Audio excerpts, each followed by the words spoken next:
एक अत्यंत गरीब महिला थी जो भगवान श्री कृष्ण पर अटूट विश्वास करती थी। एक बार उसकी स्थिति बेहद दयनीय हो गई। घर में खाने पीने के लिए कुछ नहीं था। कई दिनों से परिवार भूखा था। परिवार की ये हालत उससे देखी नहीं जा रही थी। फिर एक दिन उसने अपनी व्यथा रेडियो के माध्यम से भगवान श्री कृष्ण तक पहुंचाई और उनसे मदद करने की विनती की। रेडियो का वो प्रसारण एक घमंडी नास्तिक और अहंकारी उद्योगपति ने सुना और उसने सोचा कि क्यों न इस महिला के साथ कुछ ऐसा मजाक किया जाए कि उसकी श्री कृष्ण के प्रति आस्था ही डगमगा जाए। उसने अपने सेक्रेटरी को कहा कि ढेर सारा खाना और महीने भर का राशन उस महिला के घर पर देकर आओ, और जब वो महिला पूछे कि ये किसने भेजा है तो कह देना कि शैतान ने भेजा है। जब सेक्रेटरी महिला के पास सामान पहुंचाने गई तो पहले उसके परिवार ने तृप्त होकर भोजन किया। फिर वो सारा राशन अलमारी में रखने लगी। उसने एक बार भी सेक्रेटरी से ये नहीं पूछा कि राशन किसने भेजा। ये देखकर सेक्रेटरी से रहा नहीं गया। तब उसने महिला से कहा कि क्या आपको इस बात की कोई उत्सुकता नहीं है कि ये राशन आपके पास किसने भेजा है? उस महिला ने जवाब दिया कि मैं आखिर इतना क्यों सोचूं?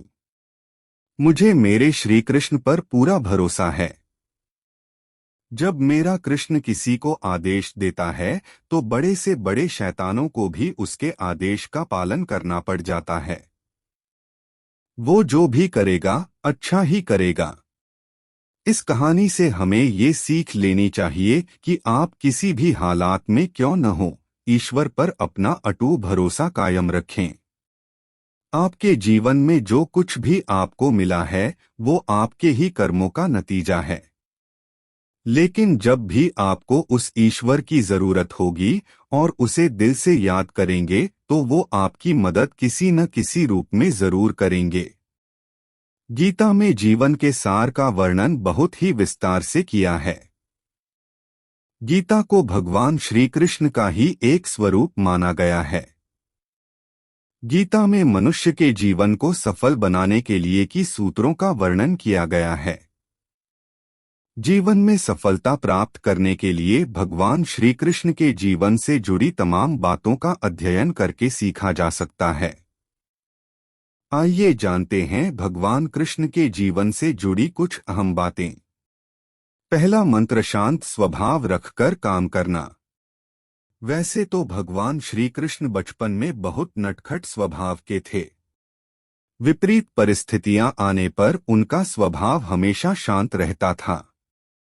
कृष्ण जी भगवान विष्णु के अवतार थे और वे यह बात जानते भी थे कि कंस मामा उन्हें बार बार मारना चाहते थे, फिर भी वे शांत रहते थे और समय आने पर कंस के हर प्रहार का मुंह तोड़ दिया। इससे सीख मिलती है कि कठिन समय में भी अपने शांत स्वभाव का त्याग नहीं करना चाहिए। दूसरा मंत्र, साधारण जीवन जीना। भगवान श्री कृष्ण हमेशा साधारण जीवन जीने में विश्वास करते थे। गोकुल के राजघराने में परविश होने के बावजूद वह अन्य सामान्य बालकों के साथ रहते, खेलते और घूमते रहते थे। उन्हें कभी भी अपने राजघराने का घमंड नहीं था।